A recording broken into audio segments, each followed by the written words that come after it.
Good morning. आज जो हम डिस्कस करेंगे वो है किंगडम प्लांटे की थैलोफाइट्स।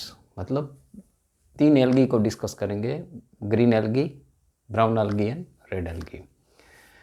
ग्रीन एल्गी को क्लास क्लोरोफाइसी बोलते हैं और इसकी स्पेशल फीचर है क्लोरोफिल। इसमें क्लोरोफिल रहता है, ऑब्वियस है, ग्रीन है तो क्लोरोफिल होगा। और इसका ग्रीन कलर इम्पार्ट करता है क्लोरोफिल ए एंड बी। इसमें और भी दूसरे तरह के पिगमेंट रहते हैं, कैरोटीन और ज़ैंथोफिल। वो हर तरह में पाया जाता है। क्लोरोफाइसी मतलब ग्रीन एल्गी है वो यूनिसेल्यूलर होता है, जो मोटाइल होता है उसका एग्जाम्पल है क्लेमाइडोमोनास। नॉन मोटाइल है उसका एग्जाम्पल है क्लोरेला। फिलामेंटियस में भी ब्रांच्ड भी रहता है, अनब्रांच्ड भी रहता है। तो अनब्रांच्ड है यूलोथ्रिक्स पायरोगाइरा, ब्रांच्ड है क्लोडोफोरा। फिर कॉलोनी में भी, ग्रुप में भी मिलता है, जिसको वोल्वॉक्स, एग्जाम्पल वोल्वॉक्स हैं। अम्ब्रेला फॉर्म में भी है, जो एसिटेबुलावा। फिर सेल वॉल, इसका स्पेशलिटी इसकी सेल वॉल की है, मतलब इसमें 2 लेयर होते हैं। इनर लेयर है वो सेल्यूलोज का बना है, आउटर लेयर है वो पैक्टिन या पैक्टिक मटेरियल का होता है। कहीं जगह पैक्टेट भी लिखा है, कहीं जगह पैक्टिक लिखा है, is one and the same thing. Pectic material है। इसका रिजर्व फूड मटेरियल रहता है वो स्टार्च रहता है। स्टार्च ऐसे नॉर्मल नहीं रहता है, लेकिन इसमें एक सेंट्रली प्लेस्ड प्रोटीन मोलिक्यूल रहता है और ऐसे फ्लावर शेप में स्टार्च के ग्रेन्यूल्स रहते हैं। इसको बोलते हैं पायरिनोड ग्रेन्यूल्स।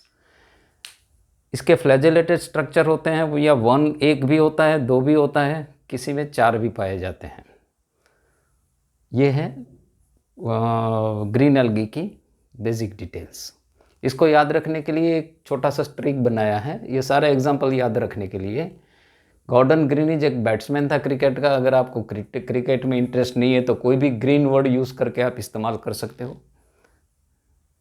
ग्रीनिज, गॉर्डन ग्रीनिज वो ओपनिंग बैट्समैन था वेस्ट इंडीज़ का। उसने 3 क्लासी एसयूवी कार खरीदी। ग्रीन से हो जाएगा अपना क्लोरोफाइसी या ग्रीन एल्गी।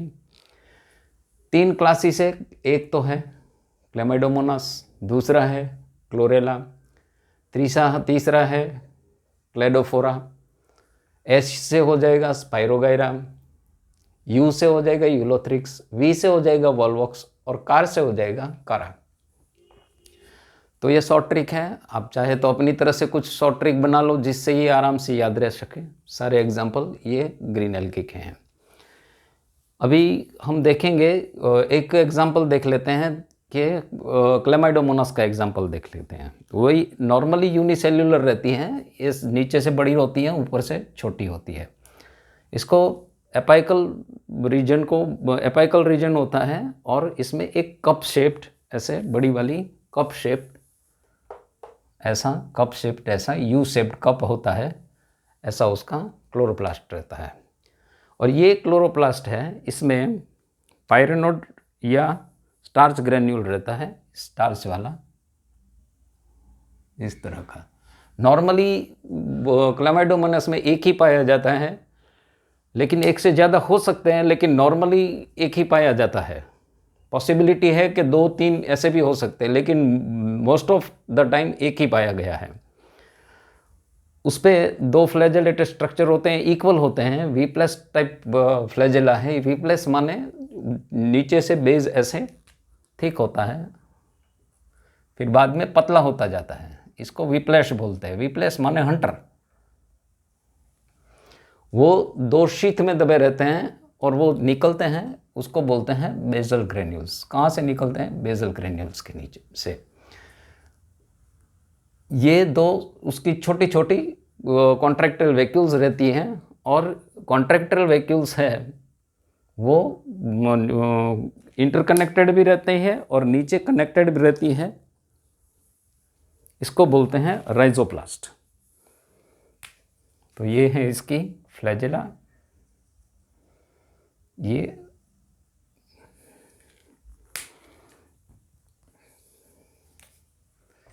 ये फ्लैजेला है, ये शीथ है, ये कॉन्ट्रैक्टाइल वैक्यूल है,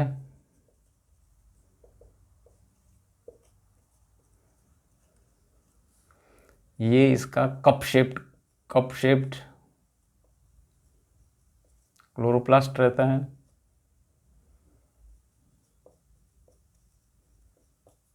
ये इसके कप के बीच में ये न्यूक्लियस रहता है, सेंट्रली प्लेस्ड न्यूक्लियस रहता है। ये उसका पायरिनोड ग्रेन्यूल्स है।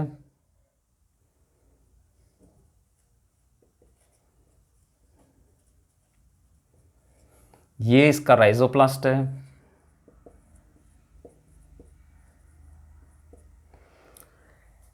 हमने आगे देखा था कि युग्लेना में एक आइस्पॉट रहता है, तो इसमें भी आइस्पॉट रहता है।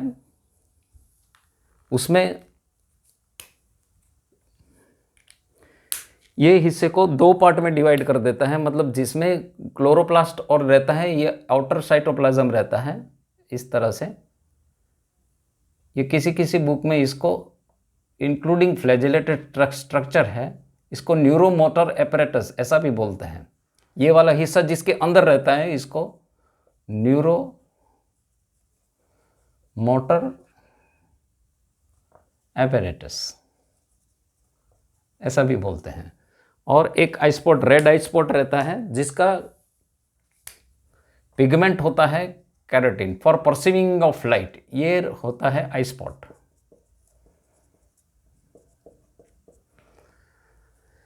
This is for perceiving of light. तो ये है छोटा सा स्ट्रक्चर दिया हुआ है क्रेमाइडोमोनास का। अभी इसमें हम एसेक्सुअल रिप्रोडक्शन भी देख लेते हैं कि किस तरह से इसमें एसेक्सुअल रिप्रोडक्शन होता है। तो नॉर्मली इसका एसेक्सुअल रिप्रोडक्शन है वेजिटेटिव रिप्रोडक्शन, क्योंकि सिंगल है तो एसेक्सुअल रिप्रोडक्शन हम डिस्कस करेंगे। एसेक्सुअल रिप्रोडक्शन किस मोड से होता है? तो एसेक्सुअल रिप्रोडक्शन है वो होता है जूस्पोर फॉर्मेशन से होता है। ये होता है नॉर्मल कंडीशन में, नॉर्मल या फेवरेबल कंडीशन में। अनफेवरेबल कंडीशन में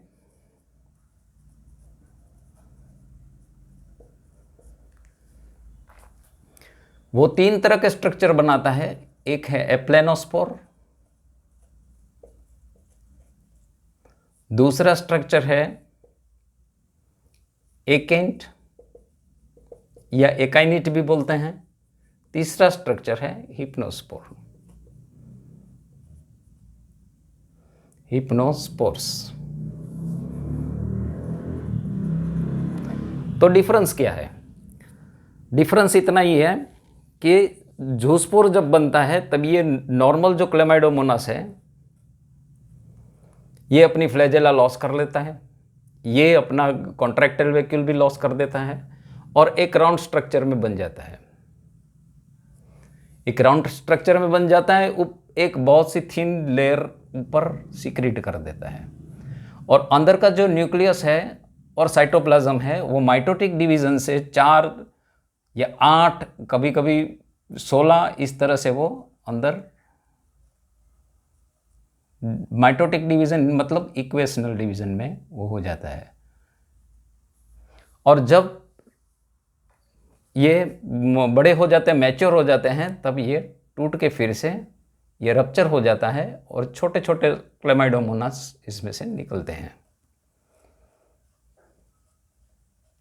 और फिर से ये अपनी लाइफ जीने लगते हैं। तो ये है जूस्पोर फॉर्मेशन और ये फेवरेबल कंडीशन में होता है। अनफेवरेबल कंडीशन में ये क्या करते हैं कि एक ऐसा ही होता है कि इसका कॉन्ट्रैक्टाइल वैक्यूल लॉस कर देते हैं, फ्लैजेला लॉस कर देता है और फिर ये वाला राउंड बन जाता है और एक थिन वॉल एकदम ट्रांसपेरेंट थिन लेयर वॉल बना देता है। और इसमें 1 माइटोटिक डिवीजन या 2 माइटोटिक डिवीजन से ये 3 या 4 इसमें स्पोर्स रहते हैं और ये थिन वॉल के कारण इसको एप्लेनोस्पोर कहते हैं। एक तीसरी कंडीशन आती है कि ये थिन वॉल है वह ट्रांसपेरेंट, थोड़ा सा थिक और रफ वॉल बना लेती है। इसके इर्द गिर्द थोड़ा रफ वॉल बना देती है।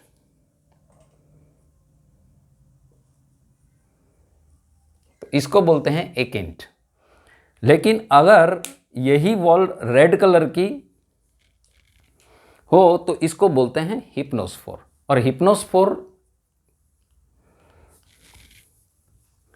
ये कलर चेंज कर देता हूं मैं, ये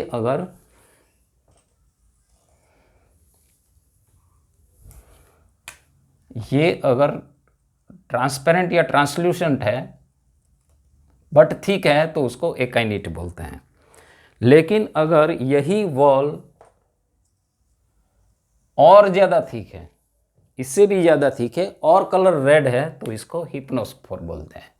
और इसका जो कलर रेड कलर है इसको बोलते हैं, जो कलर का पिगमेंट है इसको बोलते हैं हीमेटोक्रोम। तो ये हो गया अपना नॉर्मल ज़ूस्पोर फॉर्मेशन। ये हो गया अपना एप्लेनोस्पोर।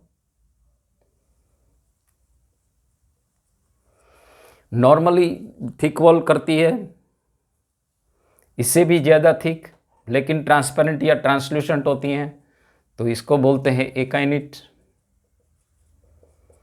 थिक है बट रेड है तो इसको बोलते हैं हिप्नोस्पोर, जो बनता है हीमेटोक्रोम से।